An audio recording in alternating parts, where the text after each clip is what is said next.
I'm James Watt, and welcome to my new series, Dregs, where I sit down with other successful entrepreneurs who were turned down by the dead. Hi, I'm James Watt, and this is Dregs. Today I'm joined by Harry and Charlie, the founders of Oppo Brothers Ice Cream, a business like mine that was rejected by the den. Thanks for joining me. Thanks for having us. Yeah, Thank you very much. And you've got some of your local ice cream. Yes, so Oppo is a super indulgent ice cream that is about 60% lower calorie and sugar than normal ice cream, 900 calories per tub, or so less than Haagen-Dazs, but it's beaten Haagen-Dazs in blind taste tests with independent research company, and it's got about 5 great taste awards. So dive in, you tell us what you think. So you think I can finish this tub by the time we finish the interview? Depends how long the interview is. How much you get brain freeze. Would be amazing. But me and Harry do sit in the office and we have an entire tub each. Yeah, absolutely. And it's healthy. Healthier. We don't try and be healthy. Like, that's not the point about ice cream. Yeah, ice cream's not healthy, but it's a hell of a lot less sugar, less calories, if that's what you're... It tastes so good. We're not trying to be a health product. In fact, we actively don't want to be one of those, because then you compromise on taste. Yep. And let's face it, that is why you go to ice cream. You go to ice cream for boyfriend breakups, Netflix on the sofa, hangover Saturday mornings, whatever it is. That's why you eat a tub every day then? That's why I eat a tub every day. Yeah. You don't go to it for health. It's not meant to be only a 5 a day, but at the same time, do you really want a pint of something that has just shitloads of fat and sugar in it? Don't nod. No, I do not. No, thank you. I've got no Haagen-Dazs or Ben & Jerry's at home. I've never tasted. Never heard of it. Yeah. No, exactly. Yeah. If we can have something that tastes just as good as that, but is a fraction, well, it doesn't have the bad shit in it, then that's a win-win. Only the good shit. Only the good shit. So what is this one? That is our double salted caramel flavour. That was the first one we launched, I think. It was. So it's salted caramel ice cream. This is actually quite an embarrassing story, but I'll tell it anyway. I was travelling in Peru, and I tasted a fruit. It tasted amazing, this fruit, absolutely incredible. Like kind of mapley caramel. Thought nothing of it. A few years later, we'd launched Oppo and we were trying to create a salted caramel ice cream. I tasted salted caramel ice cream, going, I tasted something like this before, how can I replicate that? And I remembered the fruit we had. So it's called lucuma, a fruit from South America, from Peru. It tastes between maple and caramel, but it's incredibly good for you. So we steep that in the ice cream for 18 to 24 hours, and that is how we get an ice cream that is drastically better for you, but tastes banging. I love that story. So it's got lucuma in it. Lucuma, it does have some sugar in it as well. It has dairy milk, obviously, dairy cream. We're not dairy-free. But yeah, lucuma helps us create that amazing caramel taste. So why did you decide to set up an ice cream business? Long story, but we went on an expedition in Brazil and tried to break a record for the longest distance travelled by kite buggy. One second. Okay, so I ask a lot of people why and how they set up a business. I didn't expect the genesis of this business to be a kite journey in Brazil. Yeah. We wanted to do 1,000 kilometres along the coast of Brazil. We basically managed to get a bit of time off work and thought, let's go do an adventure. We thought, let's just go do something really, really fun. These things go like 40 miles an hour. And what were you doing for work at the time? What was the day So job? I was working in marketing and Charlie was in sales at Diageo. Yeah, so, well, actually, we wanted to go windsurfing in the windiest part of the world, and then realised that the nearest airport was 1,000 kilometres. Yeah. So we're like, how the fuck are we going to travel 1,000 which is how and I was a student at university, clicking through YouTube, going down rabbit warrens as you do. Kite buggying showed up, didn't it? Mm-hmm. And I remember sending Harry a video, just going, that is how we're going to travel 1,000 in an incredibly remote part of Brazil. No maps, there's no bus or anything we could just get on. We rang a kite, you rang a kite manufacturer? Yeah, we got a load of sponsorship and we ended up raising quite a lot of money for a homeless charity, and we did the trip. We made the 1,000 kilometres, but during it took us a lot longer, so we ran out. We took all these sort of rubbish energy bars and we even ran out of them. So there was probably 2 days. How much weight do you lose? I lost 8 kilos in 2 weeks. Yeah, whereas I lost nothing, so I've obviously got a better metabolism. You also stole more food. But we ate kind of coconuts and there's a lot of really nice wild fruit growing along the coastline. Where do you sleep? We had hammocks. Yeah. We essentially ran out of food and started thinking about food, sort of thinking, oh man, ice cream, just miss ice cream. Wouldn't it be great if ice cream could be kind of as healthy as this stuff that we're eating here, like this kind of wild fruits and coconuts and that kind of thing. And at the same time, this whole doing a little adventure like this is a bit like a business, because you've got to set everything up, you've got to budget everything, you've got to have a plan, and we're very different. We've got very different skills. So He does the work and I do the talking. Charlie goes and takes the risks and thinks, let's go and do this, and I kind of work out how to make it happen. It's literally true, yeah. We've always been fascinated by health and nutrition and keeping fit and sport, and a bit fed up with why huge conglomerates put crap in our food. If you look down the list, is there actually any need for what is in there? So following the expedition, where we realised actually we work pretty well together, we are best mates as well as brothers, and we do have totally complementary skills, and he's amazing at what I'm really shit at. Yeah, and we were just kind of didn't understand why is a Mars bar, why can't it be as good for you as an apple? Why actually does it have to have all the ingredients in the bag that they put in it? Obviously it's price, and they don't care about your health. The only single thing they care about is, does it taste good? Well, cool, yeah, but we kind of care about the rest of things because we put it in our body. So you got home after 2 weeks of kiting. 8 weeks, I think. Yeah, a bit longer, yeah. So got home after 8 weeks, quit your jobs. Yeah. Kinda, maybe. I never really had one, but yeah. Okay. I did a year at Diageo, realised that, so kiting, Diageo, realised I did not want to work for a huge company. Diageo was, I won't say anything bad about them at all, it was great base foundation understanding in how brands work, in how supermarkets work. That was really, really useful. And also in how big companies work, and it made me realise I don't want to work for a big company. I'm not a huge, I'm not a corporate person at all. So I quit, and then... At 22? At 22. Okay. Moved into mum and dad's house, and then onto his sofa, unannounced, totally uninvited. I was there for 9 months in Brixton on his sofa. So you were 22 and you were? I'm trying to add up now, 25. 25, okay. 22, 25. Yeah. Sounds quite similar. Myself and my best friend set up the beer business at 24, and we had to move back in with our parents because we couldn't afford to pay ourselves, couldn't afford to pay rent. Exactly the same. And it's how so many companies start, don't they? Yeah. You've got to cut all your costs, start from the bottom up, focus on what actually matters, and then you spend money where it really matters. So what were some examples of things that you didn't spend money on during that time? I guess rent, in your case. Yeah. On my sofa? Anything. Literally just spent absolutely nothing. I went down to £1.05p in my bank account when trying to set up Oppo. And I was, one of these times I was in Aberdeen. I had enough money for a flight up there to the factory that I was working with. Yeah. Awesome place. Absolutely loved them. Mackey's? Well done. Brilliant company. Oh, it's 10 minutes from my house. Yeah. Okay, so one of the first beers that we ever made that was on the edge that put us on the map was a 32% beer called Tactical Nuclear Penguin, which we ice distilled. We ice distilled it in Mackey's warehouse. Ice distilled it in Mackey's warehouse. Yeah, they're brilliant. People, aren't they? Love them. Amazing business, amazing premises, and like an amazing northeast of Scotland business as well. So we've got that in common. Really good family. They look after everyone around them. It's a brilliant place, and they do things properly. They really do. 50 Scots as well, so they kind of got where I was coming from, having no money. But yeah, I got enough money. They didn't like you breaking their gear though, obviously. I did break their gear once. No, but they were very nice. They were so polite about it. Yeah. That's another story. I had enough money for a flight up there, and I knew this was my last batch. I've been working on the product for about 2 years at this point. If this doesn't work, then I'm fucked. But it's going to work, because that's what you always have to think about, isn't it? You can't consider what's not going to work here. So it's that balance of you've got to lean into the kind of really difficult challenges you're facing and not ignore them, but you can't lose faith that you're going to succeed in the end. So it's like an odd balance of kind of pragmatic optimism that you need to have in that stage of the business. If you don't have the optimism, no one will. Nobody so you've will. almost got to have, in a way, that's times blind optimism to get you through the really shitty, but you have to be aware of. Anyway, going off tangent. You've got to have your brain sort of 2 years ahead, I find it, and sort of be thinking that all this stuff has already happened, and it's kind of I've achieved all of it, so that when you're speaking to a supermarket, and they're saying, have you got manufacturing capability? You're like, yeah, I have, even though you haven't quite. And when you're speaking to Mackey's or someone like that, you'd be like, yeah, you've got kind of retailers lined up, and you've got all the brand, all the packaging ready. Yeah, because in your mind you have. Businesses that keep the mentality, the philosophy that they had in the early days as they grow are the businesses that change the world. And most of them lose it. Most of them become corporate, become bureaucratic, become less of a kind of feisty, strappy underdog, don't fight in the detail, don't fight for every penny, become more conventional. But for me, all the best businesses at scale are the ones that just entrench what they did when they were small so deeply into their culture that they keep doing things that way as they scale. But it is so difficult to do, because as you start scaling, everybody was going to be, well, you need X amount of layers of management, you need all these kind of shared back of house services, you need to put this in, you need to do things that way, you need to think about that.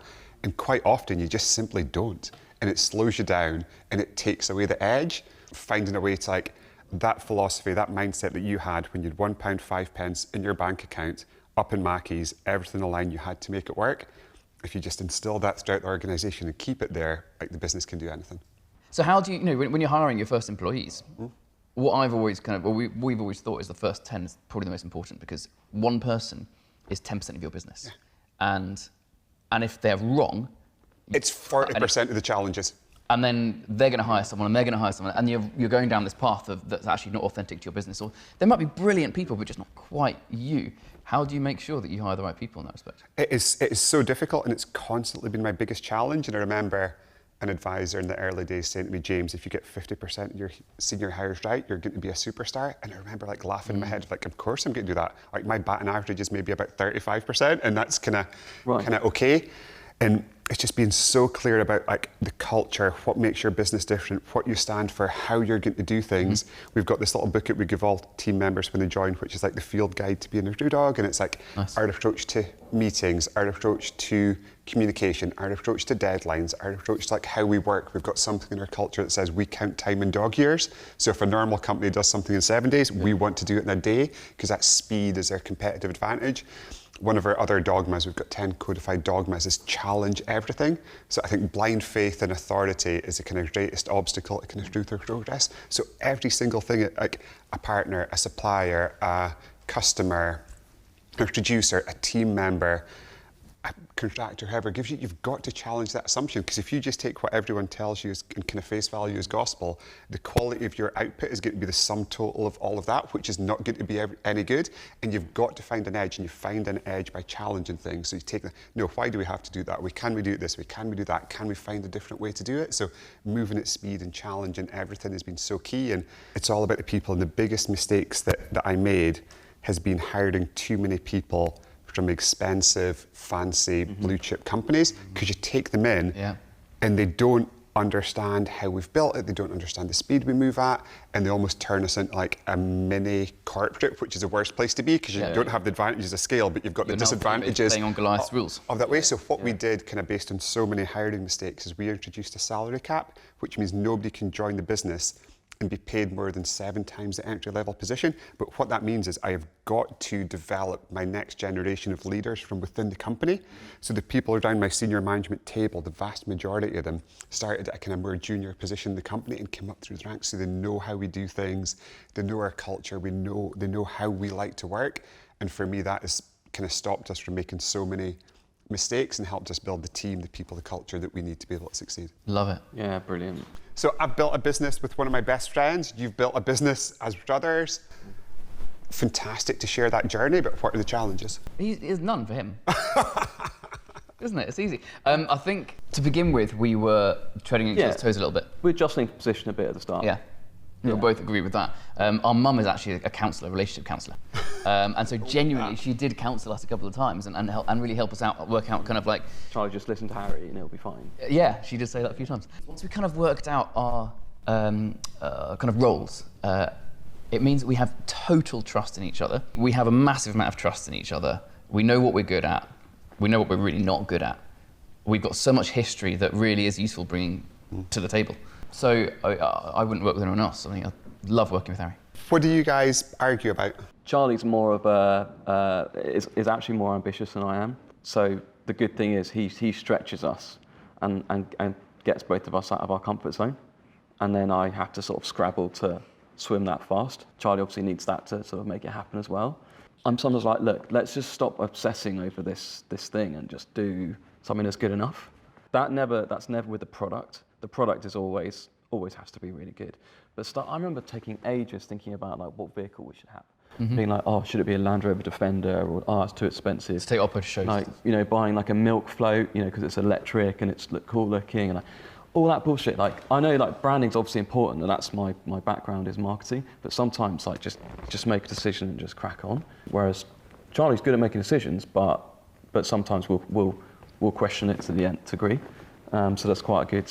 It's interesting. It's interesting in decisions. So with 99% of decisions and all the big ones, I'm always just like, good to go. Yeah. Sometimes with tiny things, they'll just like tie me up in knots like that. Where the kind of vehicle really resonates, and I'll get these kind of tiny things that Some are things kind of that matter. consequential in the big scheme of things. I'll have pros and cons list and be like tied up in knots for weeks. But like, I decided to build a whole new 40 million production facility in a city that I'd only visited once in America in like 10 seconds. But I'll spend like 2 months deciding what bit of project management software to use for the marketing team. It's like so odd. Yeah, which ones did you use?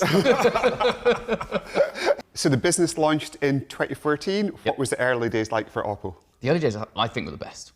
Like when there are literally no rules and you're trying to create everything absolutely from scratch. We were flying by the seat of our pants. We had no money.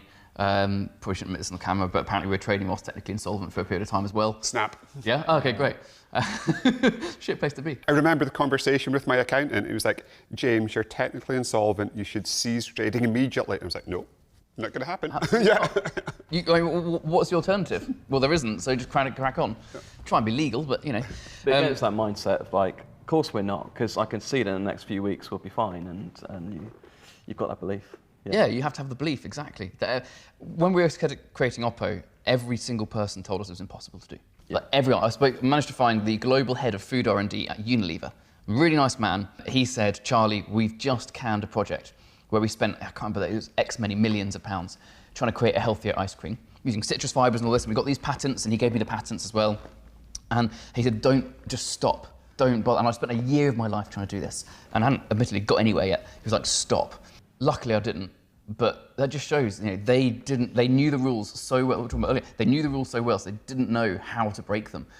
I didn't have a clue why do you have to put sugar in ice cream? Why could you just not put sugar in it? Well, then don't. Okay, next. So after that initial technically insolvent snap launch, after being kind of told no by everyone, which can always happen if you're trying to do something radically different, and there's this great quote that I love: if 99% of people think you're massively wrong, you're either a complete idiot or about to make history, which I kind of quite like as a sentiment. But how did the journey go between founding and turning up to the den? We had to do a lot of sort of figuring out who was going to make our product. That was probably one of the biggest challenges. We were lucky with factories, but also it was quite tough. We knew that we wanted to be big and we wanted to make a difference. We didn't just want to be an artisanal brand that's making great product in a market stall. We wanted to be like, no, we need to be in every freezer in as many countries as possible, because we wanted to reduce the amount of sugar and unnecessary fat that people are having while still really enjoying ice cream. And to do that, you need to work with big partners, big factories, supermarkets. So there was a lot of pitching. I mean, you've got to trying to get hold of the Waitrose buyer was. Oh, that was impossible. Yeah. So you call up Waitrose customer service because not knowing the rules, you don't know how do I get my product listed in. I'm sure you've got a similar one. And they said, okay, yeah, email buying@waitrose.com. I was like, no dickhead reads buying@waitrose.com. So I emailed that. Obviously, didn't get a reply, and then called up customer service again. I tried this so many times, but in the end, what I did was rang them up and said, oh my God, you wouldn't believe it. The Waitrose buyer just left me a voicemail on my phone. I've been trying to contact him for 6 months. He left, but I couldn't catch his name. I got his number, but his name was just crackly. It was a really bad line. Can you give me his name, please, before I call him back? So they gave me Richard McGinn. Excellent. Thank you so much. Really appreciate it. Put the phone down. Now, I guessed it wouldn't be the same person if I called them again. So I rang again and said, oh my gosh, Richard McGinn just left me a voicemail, but the number crackled when he was doing it. Can you please tell me his mobile number? And they were, oh, we really can't. Please, he's just left me. I've been trying to get 6. Okay, here it was 078.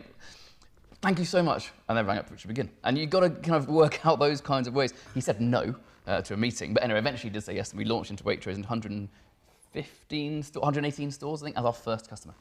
What a phenomenal story. We were going in with Tupperware boxes of product, and they were sort of saying, "Can see an opportunity here, but this needs to be improved slightly." But they were pretty good working with us. They were really good to work with. And yeah, after that, it was figuring out, okay, shit, they're putting us into 117 stores. We better fund this. So then it was crowdfunding. Yeah. So then we actually were speaking with a couple of, talking about corporate again, a VC, very interested in investing, had a couple of meetings with them. We met with them and we left one meeting, I remember, and we just said, something just doesn't feel right about this. They are offering a lot of money for a lot of the business, but they were in it for totally the wrong reasons, and they just didn't get it. They just thought we could make money out of this. And it didn't sit right with us, so we rejected it, not having a clue where we were going to get money from. Hadn't got a clue. It was, we might not have had £1.5 left in our bank account now, but we probably had £1.7.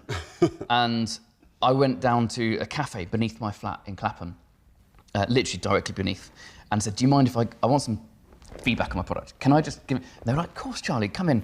I went around and one lady said, this is mind-blowing. I love it. Stay here. I was like, what do you mean? Stay here.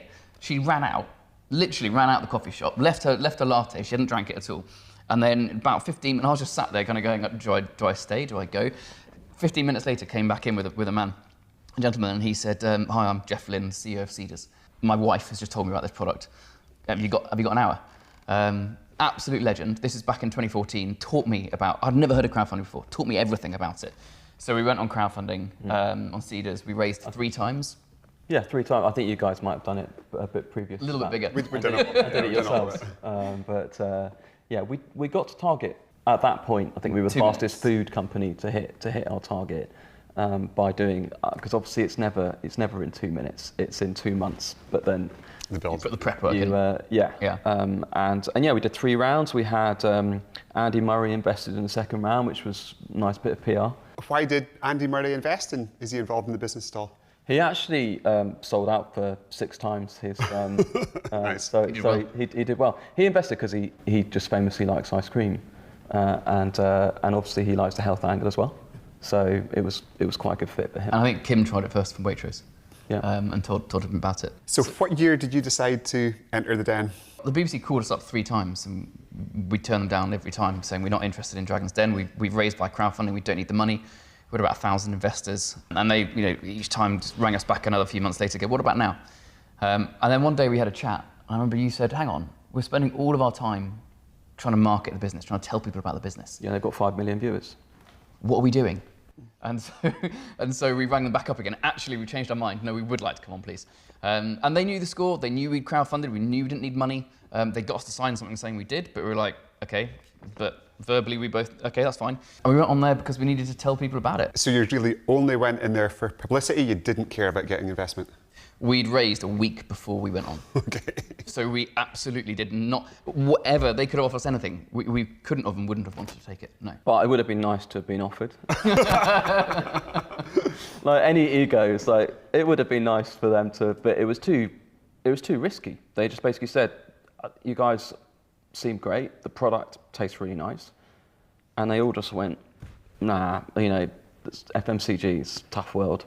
So what percentage of the business did you offer them at what valuation? From memory, we changed all our figures before we went on there. We didn't want any buyers to know how much it actually cost us to make the product and all that kind of stuff. So everything was in that respect wasn't quite true. But I think we offered 7% of the business for 60K. 1,000, which valued at about 798,000 or something. Amazing value for the business that you were at that time. Yeah. Why did they say no? We were still working that out. But, well, as Harry said, it was because they said it's incredibly the grocery market is very, very difficult to get into. There's huge players, Unilever, General Mills, they all dominate the shelves. All that's true. And we don't see how we can get enough of a return back. And I think Deborah Meaden had also invested in an ice cream business and maybe wasn't growing in the way that she would have wanted and perhaps thought, nah, not sure about this industry. Yeah, instantly she said, I've got a competitor, I'm out. Yeah. Okay, so if I had been Peter Jones, Deborah Meaden sitting there and saying, guys, okay, Charlie, Hardy, love this, I'll give you the money, what would you have said? I think we would have said yes. I think we would have said yes. No, yes. We would have said yes, but then at the end, we wouldn't have accepted it. I think so on camera, we would have accepted it. Just ghosted them. over half the deals don't happen after it all says yes, and then Dragons come in and go, oh, that was a loan, and it wasn't really equity, or something doesn't work. And so we'd accepted it on camera, but then instantly off camera, we'd gone, so actually it doesn't work for us. So afterwards, you weren't too disappointed, you weren't too downbeat? No, we got exactly what we wanted out of it. It was brilliant. You could hear Charlie's like the optimist here. I remember the getting a train on the way back, and we were like, okay. True. I really hope this comes out well. So you might not have wanted the investment, but it's still a big gamble because you don't control the edit. 100%. Yeah. It's really tough because you're sort of thinking, are they going to make us look like a pair of douchebags? I mean, Tuka Sullivan was on there at the time. And towards the end he goes, so I don't really get you two. You look like a sort of pair of estate agents. And we were like, why are you wearing Hawes and Curtis suits? Here's brand. I want to try and make an impression here. And, it's like going to the bank, put suit and tie on. Obviously, we're a bit naive then. We didn't have the heart to tell him it was actually his business we were wearing. Yeah. He was disparagingly calling us a state agent. Anyway, I like estate agents. We should have. I think they're But very again, well. we had an hour filming and edited down to 12 minutes. So you don't know how the edit's going to go. We knew that we had a pretty good hour. They were very, very complimentary. They were really nice. I mean, there was no aggressive kind of like, you don't know what you're talking about. So we were like, did they just put that in afterwards? I we're used to that from our dad because he's kind of He's like that. he's sort of like, guys, you're mad to do this, all the way from the start. With two sons starting the business, I guess there's this point in the journey where the parents go from worried to being quite excited and quite proud of what you've built. When was that point in the journey? Hopefully in the future. Yeah, at some point. I mean, there was a bit where, because, Charlie's really founded it and thought of the idea and then just sort of basically dragged me along. We did it together. And there was this moment where I said, look, I'm quite enjoying my marketing job where I was doing a Google joint venture in cool things with sort of education, and I was okay, and I didn't desperately want to take the risk, and I knew nothing about ice cream. Charlie was sort of, for some reason, wanting to get me involved from the marketing point of view. And I had this accident when I was kite surfing where I basically knocked myself out, got dragged under a boat, and because I was being a bit silly. It was really and serious. Charlie was luckily on the shore, and he sort of helped to pull me up, basically. And I remember sort of coming to, a couple of minutes later. But then the hospital said, look, you need to sort of just stay still for a few days. And then sort of Charlie went to mum and dad. Okay, I'm going to convince him to quit his job now because I was like, he's right, I not need your blessing. back. He's had a knock in the head. This is a good time. He is Exactly, totally yeah. incapacitated. He needs to stay here for 2 weeks. He can't look at a laptop screen. We have 2 weeks. Can I have your blessing to talk him over? And they were like, I don't know. I think we had a discussion about it without you in the room. Yeah. And I think I managed to get them over. And then, 2 weeks later, Harry was on board. Because, unlike you, I'm I quite like authority, and I'm like, oh, if mum and dad are staying, it's fine. You couldn't go anywhere. You were literally cornered. Yeah. It was brilliant. Yeah, you're right. That was it. It was the kite surfing accident. But in terms of them being sort of supportive of it, I think they were supportive of it when they knew that we might be able to get it into a supermarket, and thought, okay, well, sounds like a good risk to take. It can legitimize, if it's on the shelf in Tesco, it must be a thing. must be. It Must be a thing. something. Yeah. And then I think the second time was probably when we got investment from a high net worth. So we had 2018, a high net worth invest. He contacted us on LinkedIn, saying, I really like what you do, want to invest. He bought out about 90% of the crowdfunding shareholders. So they got 6.3x, the early guys, which is brilliant. We're really happy with that because that's a huge, as you would know, stress actually. The people have put in a lot of money, of their own money, and they don't have a lot of money. God, we had some people say, I'm not sure if I should buy a house or invest into Oppo, and email Buy the house. in. Buy the house. Yeah. I'm not going to speak to you anymore about that. Get the house and let me know how. Send me a photo of the front door to make sure you have done it. People just think that, you've made it because you've got a couple of supermarket listings, whereas people don't realise That's how. when the hard work starts. Yeah. And it's the Stressful. easy thing is getting it on the shelf. The hard thing is getting people to buy it and take it off the shelf. So many businesses think, okay, I've got the listing, the job's done. That's when the tough bit starts. Absolutely. It's so hard when you can't actually connect with your consumers. You have to go via this weird proxy of a retailer that doesn't want to give you any data or any kind of direct connection with your customer. It's really hard, isn't it, or your consumer? So all 5 said no. What happened next with the business? Where did you go from there? When it aired, it went bonkers. We sold out across the UK. We were the 3rd most searched for term on Google UK for the whole weekend. And it really helped kickstart the business, didn't it? I think off the back of that, we got some more retailers. Yeah. People knew about us when we were trying to hire the best people. So we were more likely to get good people. It was really, It was a break, yeah, it was definitely a break. It was awesome, and that helped us to get more retailers as well. So, but yeah, then the hard work did start as well, trying to get it off the shelves and all of those challenges too with people. So how does the business valuation today compare to the business valuation that you pitched to the Den? Our last round we did was 6 years ago, so it's a while ago now. That would have been 17 times more valuable. Wow. Because now it's tricky to know what it's worth because we're not on the market, and we're not sort of public company. But the business is bigger and traded well for that 6 years? Yeah. Yep. Yeah, and it's been growing. So it's worth more than that, but 17x they'd have earned in 3 years. And they said no. And they said no. That is insane. So the return they would have made on that investment would have put it as one of the top 5 all-time Den investments, and all of them said no. Tuka did give us an email actually via one of his team about a year after, so about a month after it aired, asking to meet up actually. Sell you some suits. We did. Yeah. We declined some Tuka time, unfortunately. Didn't meet him. So why did you decline to meet Tuka? I didn't want to waste his time. We don't need the money at that point, and I think it was a sort of you guys still looking for investment. And at that point, we'd done another round, and we were taking time to to do an investment round, as you know, can take like 120% of your time. And actually, that's not value adding at all. And the value adding bit is obviously doing the marketing and making a good product. And we wanted to spend time doing that. So if you were to meet one of the dragons today, what would you say to them? Thank you. It was brilliant. We achieved everything. I think one thing that's really important to know about Dragon's Den is that it's not reality. Yeah. I mean, it is as close to real business as Big Brother is to real life. It's absolutely, or The Apprentice is to a job interview. You know, it is not. It's there purely for entertainment. And so once you kind of get your head around that, the fact that it is there to entertain people, and a lot of it is just fabricated, like all the, you know, you're in the lift and it doesn't actually move anywhere, it's a room, and they've got GoPros blinking at you everywhere to try and catch that split second of a kind of nervous look to you. Yeah. I think they wait in the sort of fake lift. They wait until... About 10 minutes. You're just standing there, and obviously they're probably all getting their mic'd up and stuff, but also I think they wait until you're like, oh, shit myself. Yeah. And oh, got it, right. Got it, right, we can let them out now. How was the hotel the night before? Where did they put you up? Oh, Premier Inn or something, isn't it? No, I think we got the train up that morning. No, definitely a hotel night before. Okay. Definitely a hotel. It obviously wasn't memorable. No.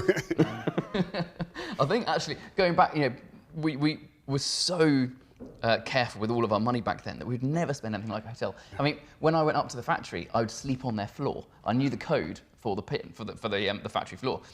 They didn't know I knew it. That must have been so cold, like a big jacket, a BB gloves. Well, luckily in Aberdeen, it was cold. So yeah, I used to sleep on the floor. I wouldn't pay for B&B. No way. So actually getting a hotel was really nice. If you were to go for a beer with one of the dragons, which one? BrewDog. Oh, sorry, you mean which dragon? It'd probably be Stephen Bartlett, actually. Yeah, 100%. But although he wasn't there when we went on. So what is next for Oppo? More flavours, more sort of product formats, more countries. We're in 9 countries now. We're in about 8,000 stores across Europe and the Middle East, and it's basically just growing that. And as I say, you know, the mission is to allow people to indulge in great ice cream without all of the fat and the sugar, and we just need to keep increasing that. We've probably had about 1,000 recipe iterations of this tub alone, just that tub. So every single month we are changing the recipe and improving it and tasting it against Haagen-Dazs and against Ben & Jerry's and against the best ice creams we can find in any country we're going to launch. So iterating it every single time to make it better. I love the mission because like people love eating ice cream. It makes them happy. They're going to indulge. Yeah. But with Oppo, they can indulge, but in a way that's slightly better for their health. Yeah. If you could go back to 22-year-old Charlie, 25-year-old Harry, and give yourselves one bit of advice before you set out on this journey, what would that one bit of advice be? One bit of advice. Hire the very best people you can possibly afford, not the cheapest. And just take action. Don't worry about things too much. Just crack on. It's far better to make a mistake and then learn from it than it is to not do it at all. Yeah, take action, do a thing. There's a great quote that I love from Herb Kelleher, the founder of Southwest Airlines, and the quote is, "We've got a strategic plan, it's called doing stuff." Yeah. It's like do something, learn from it and move on. And sometimes just things come in at you, and if you're opportunistic and you always got your eyes open and you're never like, life is shit, what have I done? If you're going, okay, there's an opportunity somewhere here, you'll find it. Well, that's a fantastic lesson to end on. And if the dragons had been paying a bit more attention, they'd be 17 times, at least 17 times richer than they currently are.